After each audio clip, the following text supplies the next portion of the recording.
começando mais um estudo do livro O Evangelho segundo o Espiritismo, capítulo 2. Meu reino não é deste mundo, no item O Ponto de Vista. Esse texto ele vai explorar a influência da perspectiva na nossa compreensão da vida, tanto a terrena quanto a espiritual. A crença na vida futura, ela transforma a visão da existência atual, moldando a nossa moralidade e as nossas ações. A fé na vida futura oferece a visão de que a vida terrena é passageira, auxilia a suportar as dificuldades com paciência, sabendo que são temporárias e retira o medo da morte, encarando-a com a libertação. A dúvida na vida futura concentra todos os pensamentos da vida terrena, leva à busca incessante por bens materiais e causa sofrimento intenso com as perdas e frustrações. A perspectiva na vida futura relativiza a importância dos bens terrenos e a fé na vida futura diminui a importância dada aos bens materiais. A preocupação com o futuro não impede a busca pelo bem-estar presente, pois o trabalho e o progresso são instintos naturais e necessários. Deus não condena os prazeres terrenos, mas o abuso deles.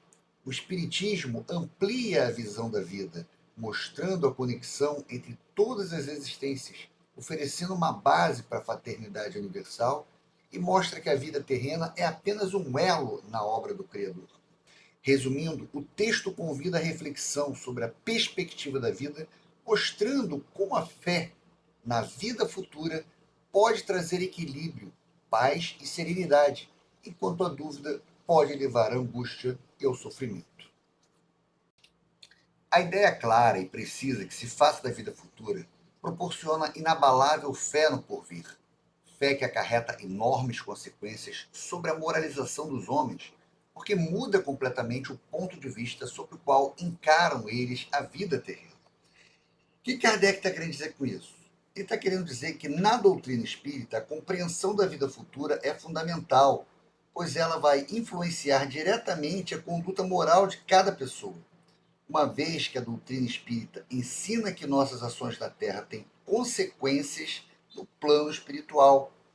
Acreditando nisso, as pessoas se sentem mais motivadas a agir de forma mais ética, mais responsável, buscando o bem, evitando o mal. A morte passa a ser vista como uma transição natural para uma nova fase da existência, e não como um fim definitivo. Essa perspectiva ajuda as pessoas a enfrentar os desafios com mais serenidade e resignação, buscando sempre aprendizado e crescimento espiritual. Para quem se coloca pelo pensamento na vida espiritual, que é indefinida, a vida corpórea se torna simples passagem, breve estada num país ingrato. Veja que o Espiritismo vê a vida na Terra como uma oportunidade de aprendizado e evolução espiritual. As dificuldades e desafios que enfrentamos são vistos como lições que nos ajudam a crescer e a desenvolver virtudes como a paciência, a tolerância e o amor à próxima. Em alguns casos, a vida terrena pode ter períodos de expiações, de erros que foram cometidos em vidas passadas. A Terra pode ser vista como um país ingrato, porque nem sempre oferece experiências agradáveis. Enfrentamos sofrimentos, dor, injustiça e outros desafios que podem tornar a vida difícil. A dificuldade enfrentada pode ser vista como oportunidade de reparar esses erros e de evoluir moralmente. As vicissitudes e tribulações dessa vida não passam de incidentes que ele suporta com paciência, por sabê-las de curta duração, devendo seguir-se-lhes um estado mais ditoso. Veja que o Espiritismo ele ensina que a vida terrena é uma etapa transitória. As dificuldades que enfrentamos são passageiras. Essa perspectiva nos ajuda a relativizar a importância dos problemas e não nos deixarmos abater por eles. As dificuldades da vida terrena são vistas como oportunidades de aprendizado e evolução espiritual. Elas nos permitem desenvolver virtudes, como a paciência, como a tolerância, a resiliência, a compaixão. O Espiritismo ensina que colhemos o que plantamos, tanto nessa vida quanto nas vidas futuras. As dificuldades que enfrentamos podem ser resultados de ações passadas e nos oferecem a oportunidade de reparar erros e de evoluir moralmente. Acreditando na lei da causa e efeito, entendemos que as dificuldades não são castigos, mas oportunidades de aprendizado e reparação. A morte nada mais restará de aterrador. Deixa de ser a porta que se abre para o nada e torna-se a que dá para a libertação, pela qual entra o exilado numa mansão de bem-aventurança e de paz. Bom, aqui o Espiritismo ensina que a morte é apenas a separação do espírito do corpo físico e que o espírito continua a viver no plano espiritual. A morte é vista como uma transição natural, semelhante ao nascimento. Assim como nascemos para a vida terrena, morremos para a vida espiritual. A morte não é o fim da existência, mas uma passagem para uma nova fase. A compreensão da morte como uma transição ajuda a superar o medo e a ansiedade relacionada a ela. O Espiritismo ensina que, dependendo do nosso grau de evolução, podemos alcançar o estado de paz e felicidade no plano espiritual. O termo mansão de bem-aventurança e de paz é uma metáfora que se refere a esses locais de elevada vibração espiritual. A morte deixa de ser vista como algo terrível e desconhecido. Sabendo temporária e não definitiva sua estada no lugar onde se encontra, menos atenção presta às preocupações da vida, resultando-lhe daí uma calma de espírito que tira aquela muito do seu amargor. Então, quando compreendemos que a vida terrena é uma etapa passageira, as preocupações do dia a dia, elas acabam perdendo um pouco da sua importância. Problemas que antes pareciam insuperáveis passam a ser vistos como os desafios temporários, que fazem parte do nosso processo de aprendizado. Essa relativização nos ajuda a manter a calma e a serenidade diante das dificuldades do nosso dia a dia. Pelo simples fato de duvidar da vida futura, o homem dirige todo o seu pensamento para a vida terrestre. Pelo simples fato de duvidar da vida futura, o homem dirige todos os seus pensamentos para a vida terrestre, sem nenhuma certeza quanto ao porvir, dá tudo ao presente. Então, a ausência da crença na vida futura leva o indivíduo a concentrar todos os seus esforços e desejos na satisfação das necessidades materiais e dos prazeres imediatos. A vida terrena torna-se o único horizonte de expectativas e a busca por bens materiais, poder e reconhecimento social ganham prioridade. Nenhum bem, divisando mais precioso do que os da terra, torna-se qual a criança que nada mais vê além dos seus brinquedos, e não há o que faça para conseguir os únicos bens que se lhe afiguram reais. Aqui a metáfora da criança e seus brinquedos alerta para o perigo do materialismo que pode nos aprisionar em um ciclo de consumo e satisfação. Ao cultivarmos a perspectiva espiritual, podemos nos libertar dessa armadilha e encontrar a verdadeira felicidade no desenvolvimento de nossas virtudes. A perda do menor deles lhe ocasiona causticante pesar, um engano, uma decepção, uma ambição insatisfeita, uma injustiça de que seja vítima, o orgulho ou a vaidade feridos são outros tantos tormentos que lhe transformam a existência numa perene angústia, infligindo-se ele, desse modo, a si próprio a verdadeira tortura de todos os instantes. Então, a criança que se apega incessantemente e excessivamente aos seus brinquedos, ela acaba sofrendo quando os perde ou acaba quebrando.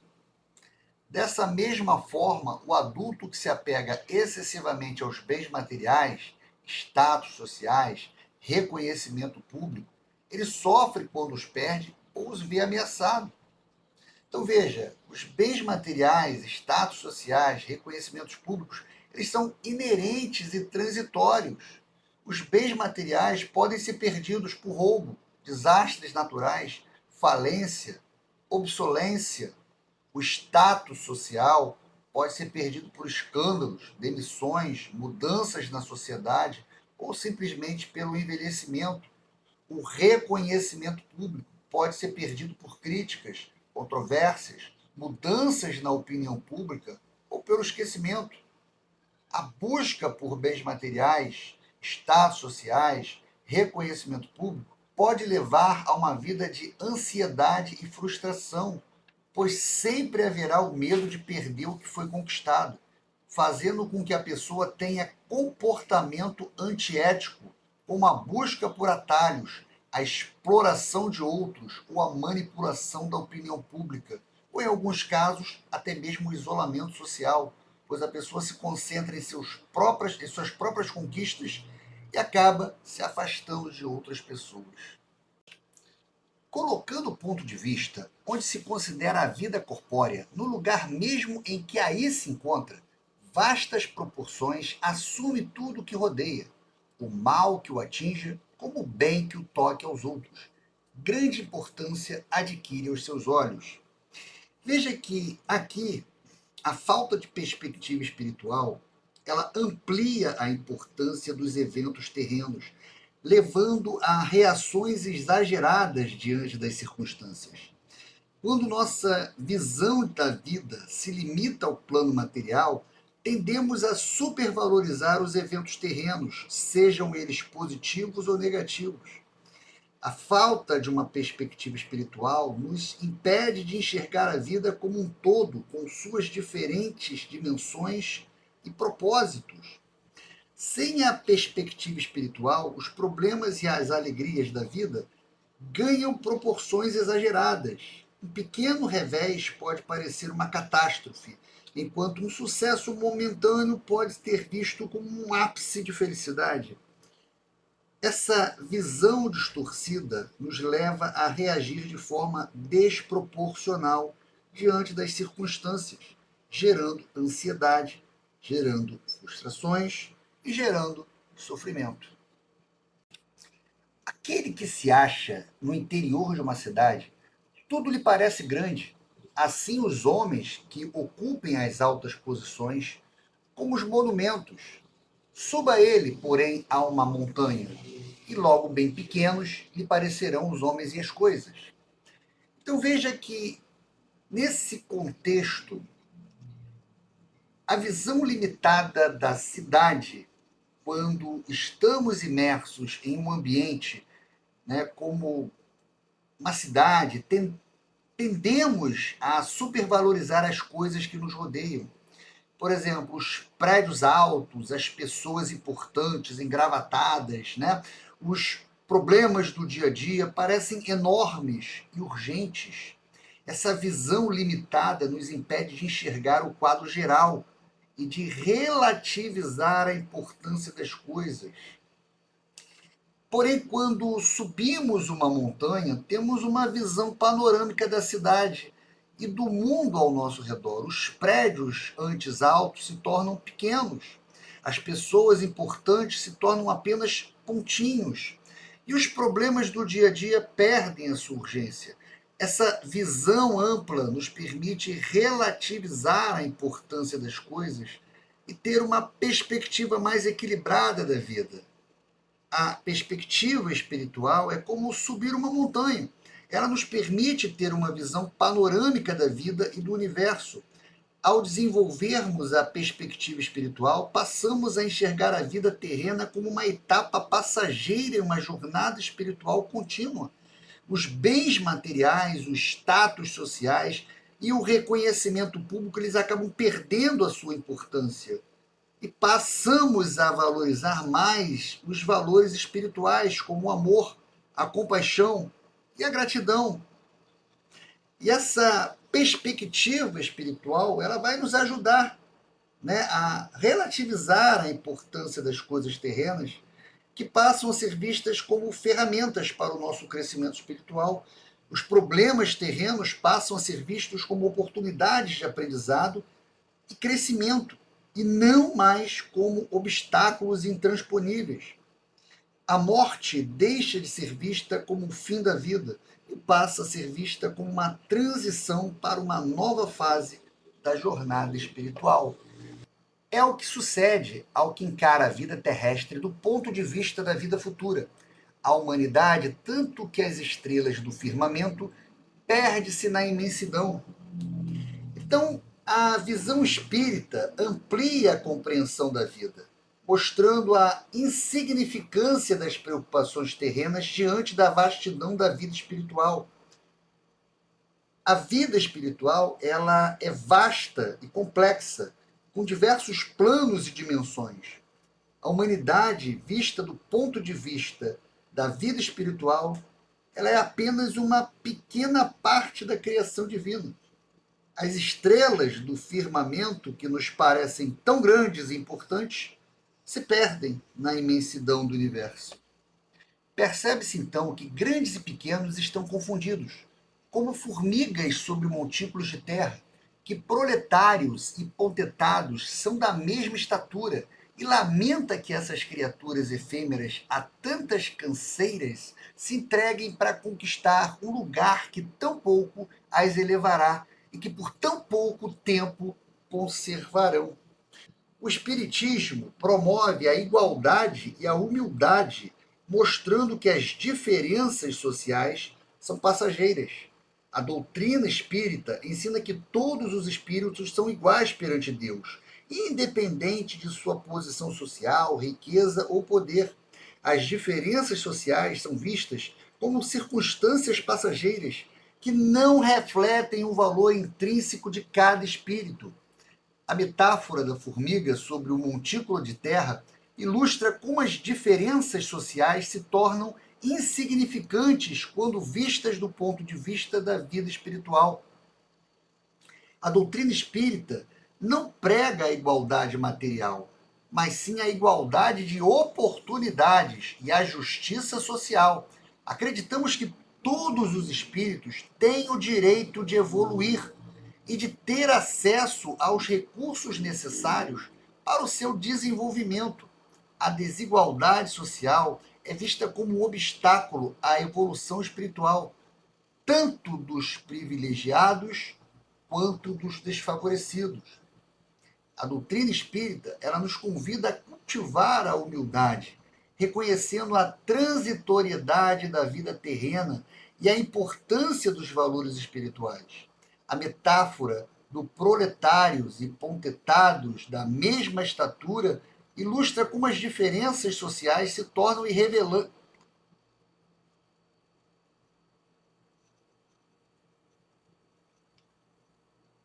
Como as diferenças sociais se tornam irrelevantes diante da morte, que iguala a todos. O lamento pelas criaturas efêmeras que se entregam a tantas canseiras para conquistar o lugar passageiro nos convida a refletir sobre a importância de buscarmos a verdadeira felicidade no desenvolvimento de nossas virtudes. Daí se segue que a importância dada aos bens terrenos está sempre em razão inversa da fé na vida futura.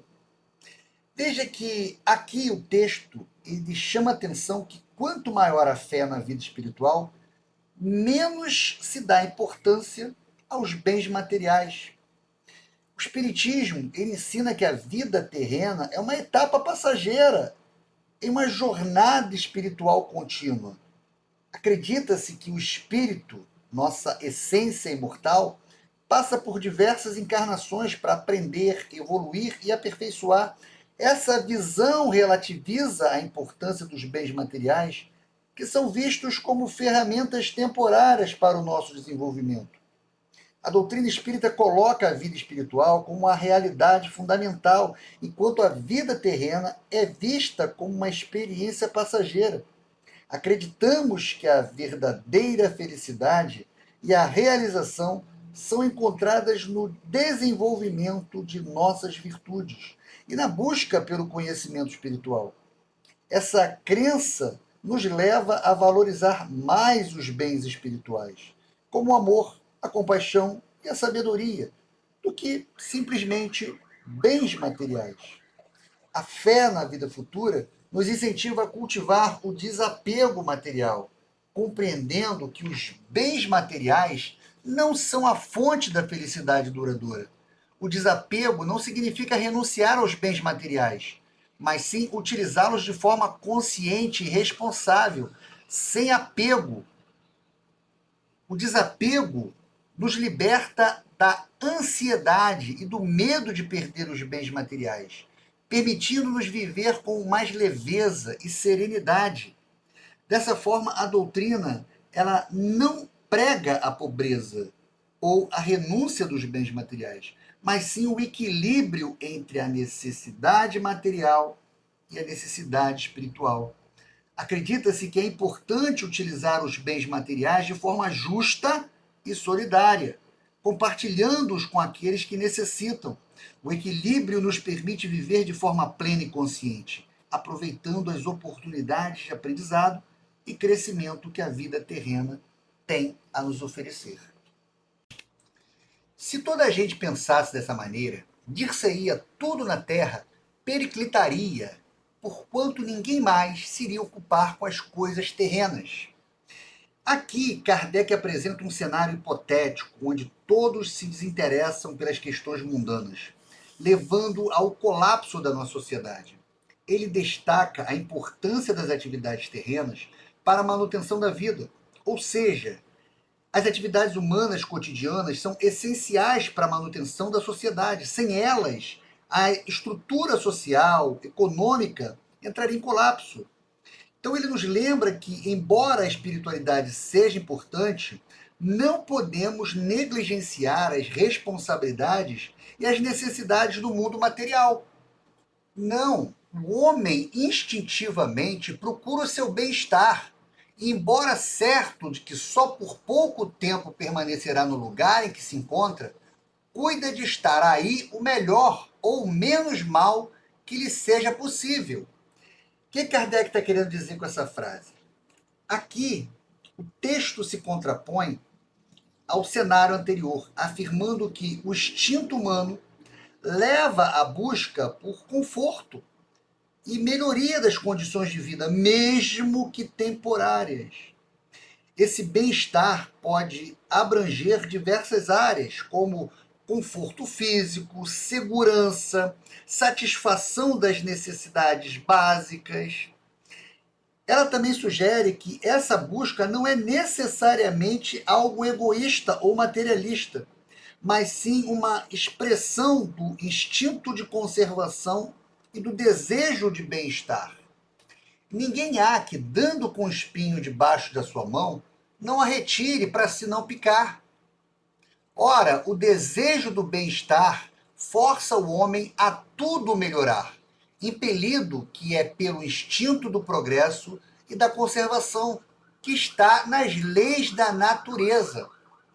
Veja, através de uma metáfora simples, Kardec ilustra com o desejo de evitar o sofrimento, impulsiona o progresso e a busca por melhores condições. Podemos resumir assim o instinto de progresso e conservação. A melhoria é impulsionada por dois instintos fundamentais: o progresso e a conservação. O instinto de conservação nos leva a buscar a sobrevivência e também a segurança. E o instinto do progresso leva às melhoras nas condições de vida e à evolução da sociedade. Então veja que esses instintos são descritos como leis da natureza, indicando que são inerentes às condições humanas. Então não tem nada de egoísta ou materialista em você querer progredir, em você querer uma condição melhor para a sua vida.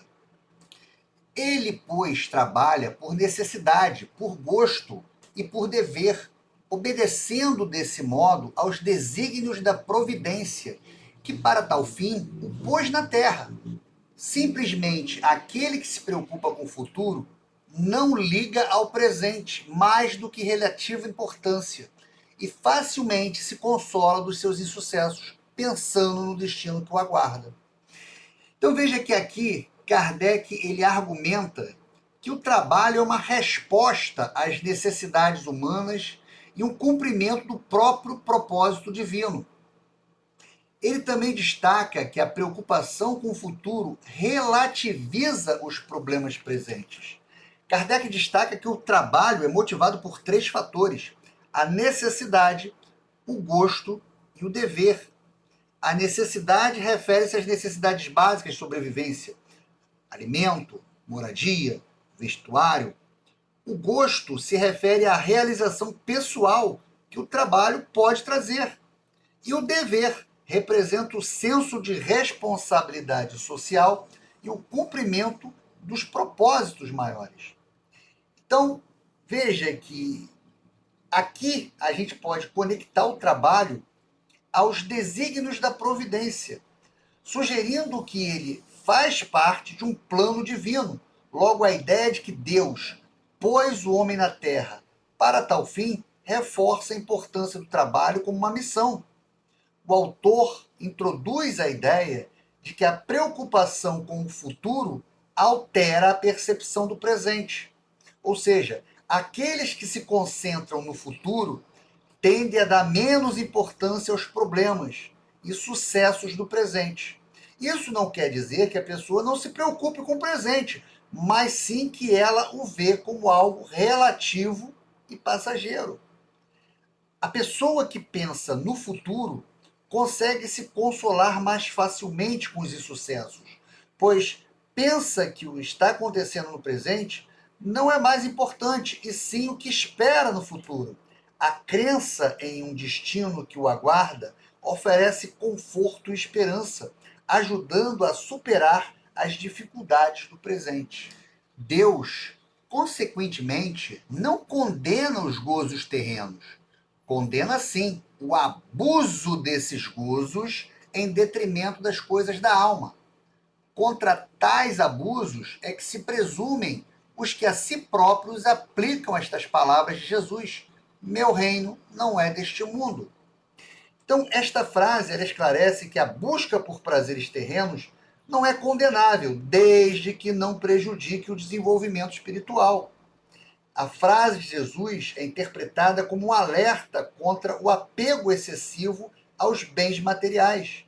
Kardec esclarece que Deus não é contra os prazeres da vida terrena.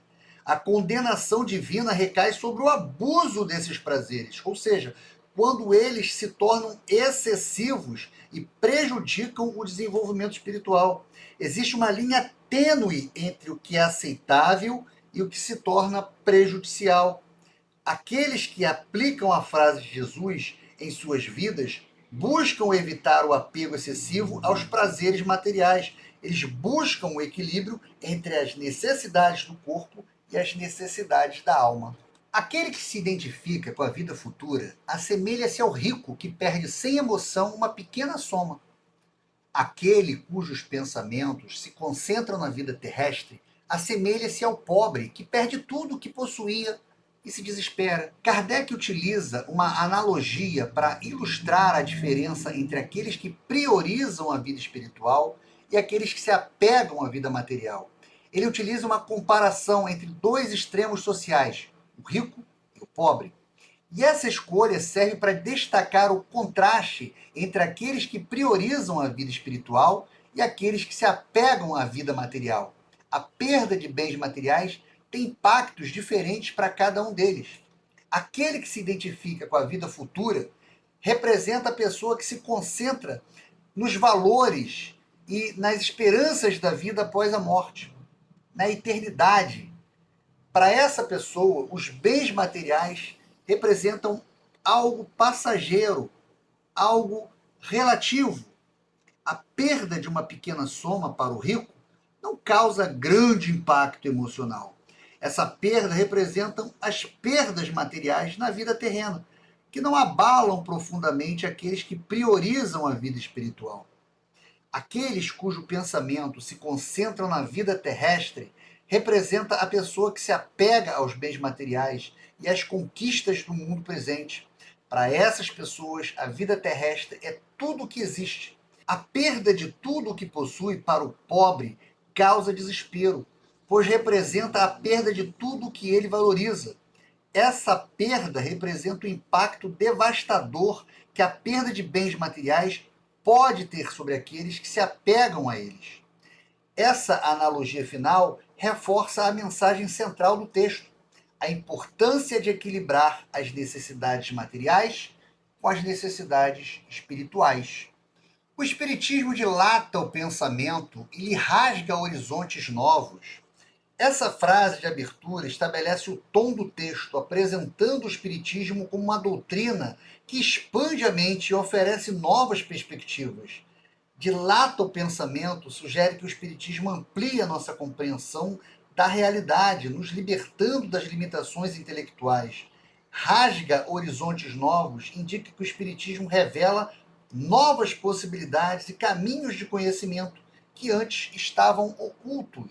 Em vez dessa visão acanhada e mesquinha, que concentra na vida atual, que faz o instante que vivemos na Terra único e frágil, eixo do porvir eterno, ele, o Espiritismo, mostra que essa vida não passa de um elo no harmonioso e magnífico conjunto da obra do Criador. Veja que aqui Kardec ele contrasta a visão limitada da vida terrena com a visão abrangente do Espiritismo. Quando ele fala visão acanhada e mesquinha, refere-se à perspectiva materialista, que se concentra apenas na vida presente, ignorando a existência da vida espiritual. Elo no harmonioso e magnífico conjunto da obra do Criador, ilustra a visão espírita da vida como parte de um processo contínuo e evolutivo, onde cada existência terrena tem um propósito e uma conexão com um todo. Mostra a solidariedade que conjuga todas as existências de um mesmo ser, todos os seres de um mesmo mundo e os seres de todos os mundos.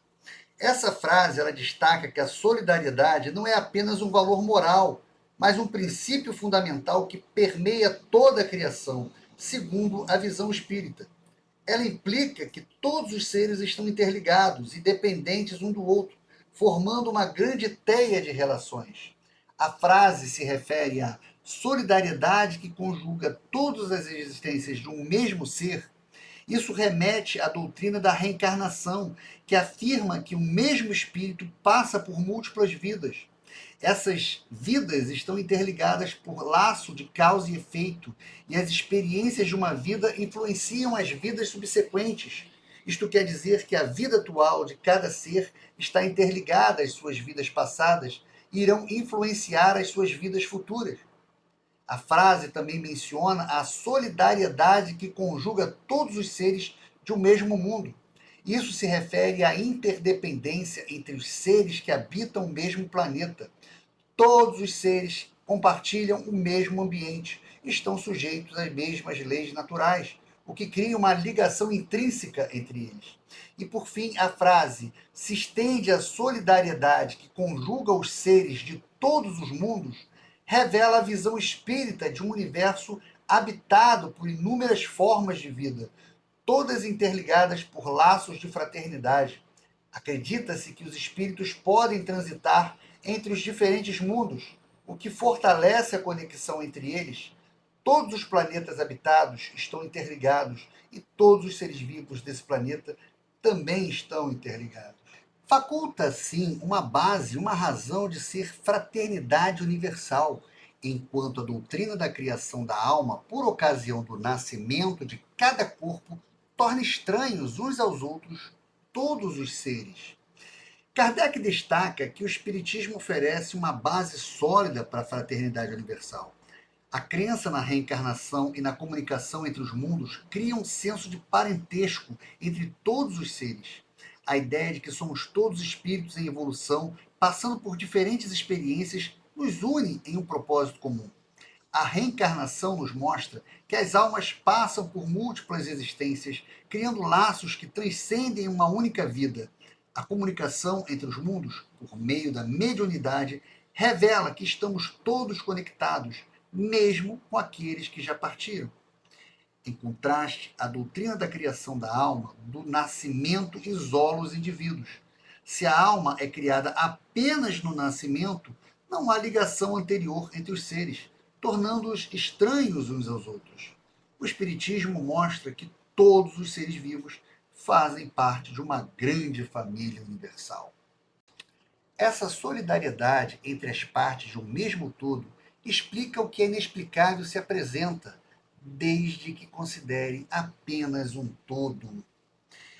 Essa frase ressalta o poder explicativo na visão espírita, que oferece resposta para as questões que permanecem sem solução sob outras perspectivas.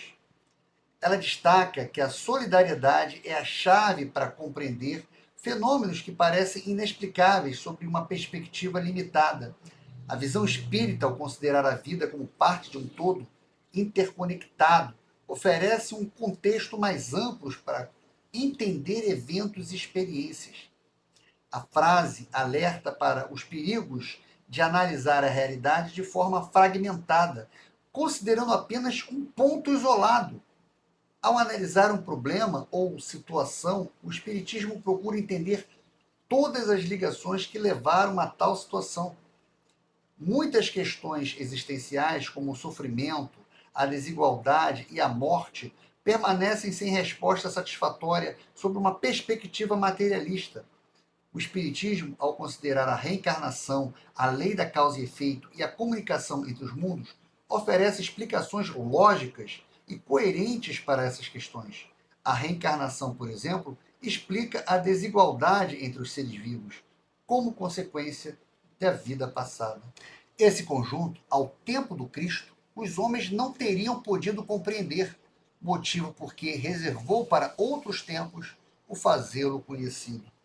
Essa frase final justifica o fato de o Espiritismo ter sido revelado apenas em tempos mais recentes. Kardec sugere que a humanidade não estava preparada para compreender a complexidade da visão espírita na época de Jesus Cristo. Essa revelação progressiva faz parte do plano divino, que adapta o conhecimento às necessidades e às capacidades de cada época.